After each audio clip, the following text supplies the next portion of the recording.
نحمده ونصلي ونسلم على رسوله الكريم اما بعد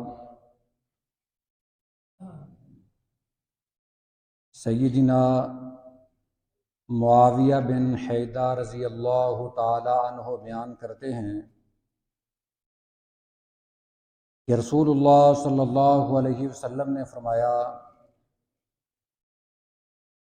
ثلاثۃ لا ترى اعینہم النار،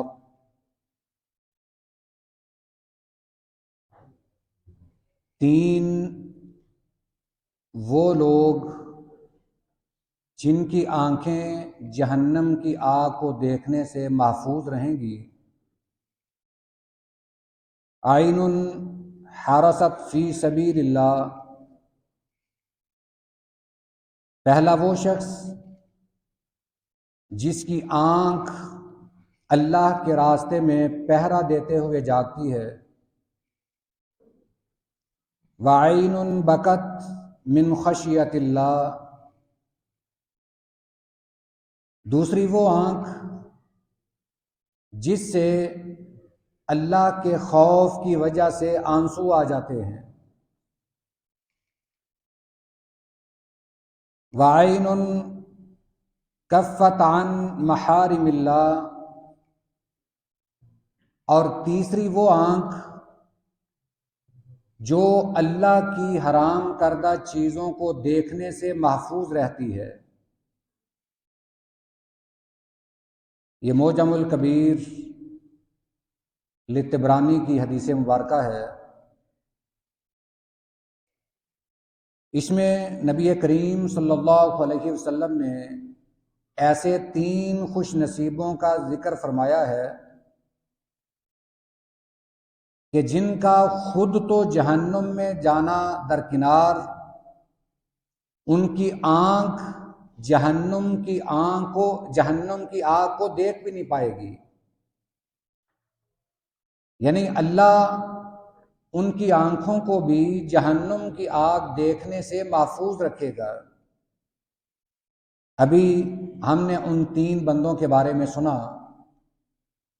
پہلی وہ آنکھ جو اللہ کے راستے میں پہرا دیتے ہوئے رات کو جاگتی ہے۔ آج کل جو ہماری سرحدوں پر کھڑے نوجوان پہرا دیتے ہیں، ہم رات کو سوتے ہیں، وہ پہرا دیتے ہیں، انشاءاللہ وہ بھی اس فضیلت کے حامل ہیں۔ اسلامی سرحدوں کا پہرا دینا یہ بہت بڑی فضیلت ہے، اور خاص طور پر راہ جہاد میں صحابہ کرام رضوان اللہ علیہم اجمعین کی خواہش ہوتی کہ جب کسی غزوے پر گئے ہوں تو وہ رات کو پہرا دیں، پھر آپ پرے کے طور پر پوچھ لیتے کہ آج رات کون پہرا دے گا۔ صحابہ کرام اس خدمت کے لیے اپنے آپ کو خود پیش کرتے کہ اللہ کے رسول میں پہرا دوں گا۔ یقیناً یہ کام تو بہت مشکل ہے، مگر اس کی فضیلت اتنی ہے کہ ہم تصور بھی نہیں کر سکتے۔ صرف ایک رات کا پہرا، نبی کریم صلی اللہ علیہ وسلم نے فرمایا کہ اللہ تعالیٰ اس بندے کی، اس پہرے دار کی آنکھ کو جہنم کی آگ دیکھنے سے محفوظ رکھے گا۔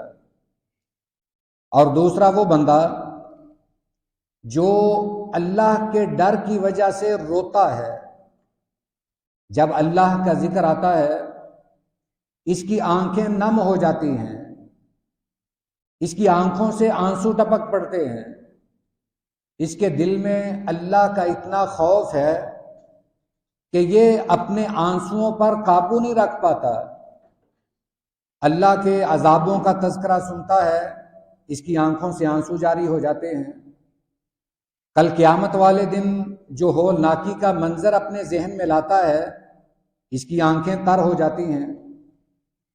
اگر ہمارا بھی یہی معاملہ ہے، ہمارے سامنے آج اللہ کا ذکر کیا جاتا ہے، اللہ کا نام بھی لیا جاتا ہے، اور آخرت کے قبر کے احوال بھی بیان کیے جاتے ہیں، کیا کبھی ہماری آنکھ سے آنسو نکلا ہے؟ یہ سوچنے والی بات ہے۔ جس آنکھ سے آنسو ٹپکتا ہے اللہ کے خوف کی وجہ سے، اس آنکھ کی یہ فضیلت ہے کہ وہ آنکھ جہنم کی آگ کو دیکھ بھی نہیں پائے گی، وہاں جانا تو بڑی دور کی بات ہے۔ اور تیسرا وہ خوش نصیب جس کی آج کل ہمیں بڑی ضرورت ہے، ہر نوجوان کے اندر یہ صفت ہونا آج کل اس کی بہت ضرورت ہے۔ فرمایا کہ وہ آنکھ جو اللہ کی حرام کردہ چیزوں سے دیکھنے سے محفوظ رہتی ہے، سامنے کوئی غیر محرم عورت آ گئی فوراً آنکھیں جھک گئیں، کوئی بھی ایسا منظر اس کی آنکھوں کے سامنے آیا جو اللہ نے حرام کیا ہے، جو اللہ نے اس پر پابندی لگائی ہے، یہ اس پابندی کا لحاظ رکھتے ہوئے اپنی آنکھوں کو اس سے محفوظ کر لیتا ہے۔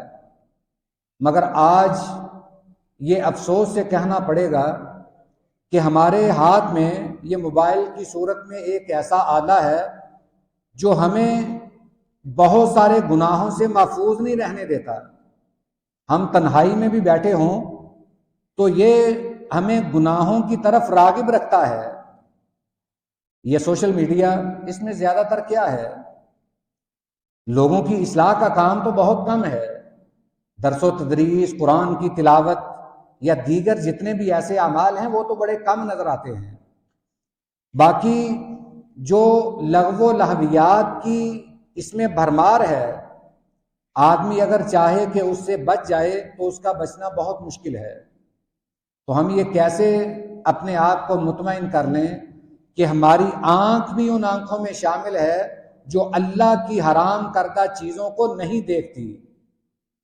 یہ موبائل نے ہماری اس غلط فہمی کو دور کر دیا ہے۔ موبائل نے یہ کام شیطان کے ذریعے سے بڑا آسان کر دیا ہے، یا یوں کہہ لیں کہ شیطان نے موبائل کے ذریعے سے آسان کر دیا ہے۔ یہ شیطان کی ایک چال بھی ہے۔ ہمارے ہاتھوں میں یہ موبائل ہے، اس کا اصل استعمال تو بہت کم ہے، یعنی فون سن لینا یا کر لینا، یہ اس کا استعمال تو بہت کم ہے۔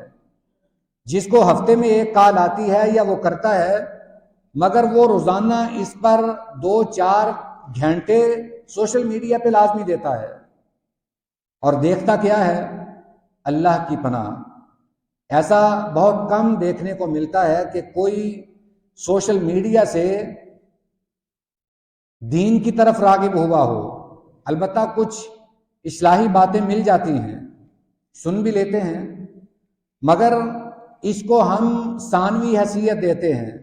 تلاوت آئی، سن لی، اگر دل کیا تو آگے گزار دی۔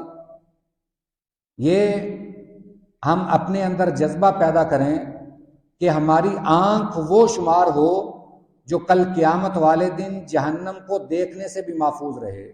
اس کے لیے دعا بھی کیا کریں، کوشش بھی کیا کریں، اللہ سے اس کی توفیق بھی مانگیں، اللہ ہمیں اس کی ہمت عطا فرمائے۔ وآخر دعوانا ان الحمد للہ رب العالمین۔